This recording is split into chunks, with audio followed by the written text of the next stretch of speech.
Bonjour à tous.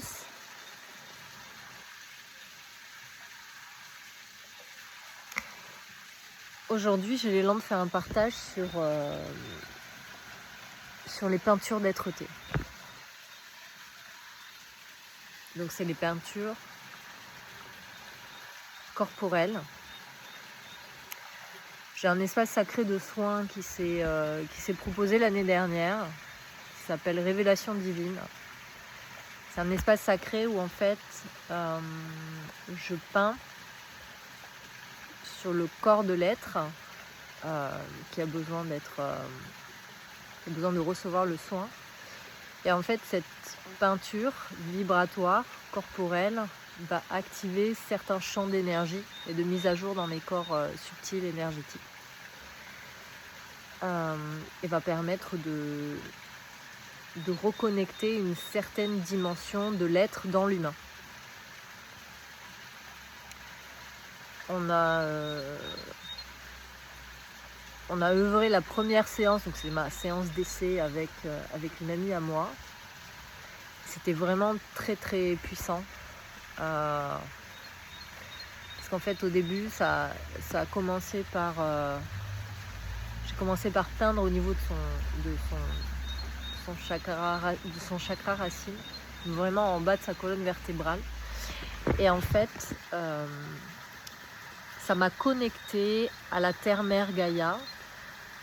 Et en fait Gaïa me parlait de toutes les vies en fait que Muriel avait eues sur la terre. Mon amie s'appelle Muriel.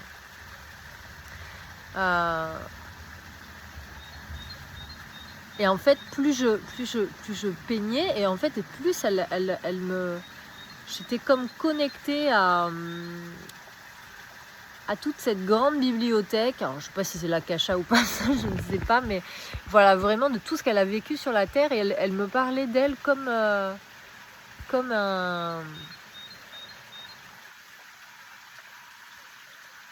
une mère parle de son enfant, de comment elle l'a accueilli, de comment elle a grandi, de ses premiers pas. C'était vraiment très très émouvant. Et en fait, en partant de cette racine terrienne, ça m'a amené après dans l'expansion de la peinture. Il y a eu des couches et des couches. C'est des peintures qui ne sont pas forcément faites pour être esthétiques en fait. L'important c'est la vibration de la couleur. Par exemple, c'est une vibration d'une couleur particulière qui va amener une certaine énergie pour ceux qui connaissent les rayons sacrés. Voilà, la couleur a une certaine propriété, a une certaine énergie. Et donc il y a des couches et des couches qui arrivent. Et en plus, mon amie étant très ouverte multidimensionnellement, énergétiquement, elle pouvait me raconter ce qu'elle vivait à l'intérieur. Enfin, c'était magique parce qu'au moment où je mets de l'or, elle me dit « Ah, je vois c'est tout doré dedans et tout ». Enfin, c'était vraiment très très puissant pour remonter jusqu'à un espace en fait beaucoup plus céleste, beaucoup plus stellaire de Muriel et qui demandait et qui est descendu en même temps, qui s'est reconnecté, qui s'est réactivé avec la peinture. Je ressens l'élan d'en parler aujourd'hui parce que cet espace de révélation divine, il est proposé. Voilà, alors moi j'habite dans l'Hérault, mais je sais que j'ai des sœurs d'âme qui font aussi des peintures d'être-té comme ça. Donc après, selon où vous vous situez. Moi en tout cas, je suis dans l'Hérault. Et je propose voilà, ces séances de reconnexion divine, en fait, de révélation divine, aux êtres qui se sentiront appelés à recevoir cette activation par mes arts.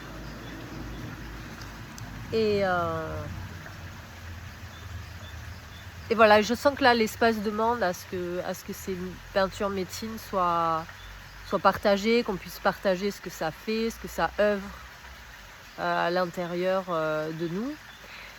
C'est comme le fait d'avoir... j'ai une amie qui m'avait partagé, elle m'a dit oui, mais les tenues de cérémonie, est-ce que... Enfin, comment elle m'avait dit ça? Elle me dit c'est pas trop mon truc, parce que je suis pas dans le paraître, tout ça, mais en fait, ce que je voudrais partager sur ça, c'est que je sens vraiment cette dimension, une dimension de l'être qui descend en fait quand on se peint, par exemple. Ça m'amène à l'ancestral sacré, vraiment à la conscience chamanique d'être-té, des tribus, des peintures. On parle des peintures de guerre, mais enfin qu'il pouvait y avoir les peintures des guerriers, mais on peut parler aussi, par exemple, je pense au tatouage amazir, je crois que c'est. Aussi où les femmes étaient tatouées, et en fait c'est comme si ça demandait vraiment à ce que nos peintures spécifiques, nos couleurs de l'être, qui sont en connexion avec certaines parts de nous, demandent à se réactiver en fait. C'est comme un besoin, moi je sens, moi aujourd'hui j'ai eu besoin de me peindre le bras gauche. Ça demandait en fait vraiment à ce qu'on puisse revêtir nos couleurs d'être-té. Vraiment nos peintures sont spécifiques à nous, à la couleur de notre être et à ce qu'on vient amener au monde. Et après ça évolue, c'est-à-dire qu'on va avoir besoin, même je vous dirais au niveau des vêtements, je vais avoir un moment où je vais avoir beaucoup besoin de jaune, après c'est le rouge qui va venir parce que ça va être plus au niveau de l'ancrage, de la vitalité, de l'énergie de vie. Enfin voilà, donc en fait c'est intéressant même de ressentir à quel moment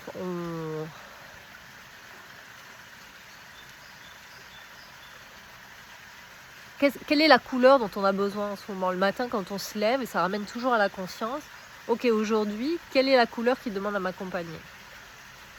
De quelle couleur j'ai besoin, quelle couleur va nourrir mon énergie aujourd'hui?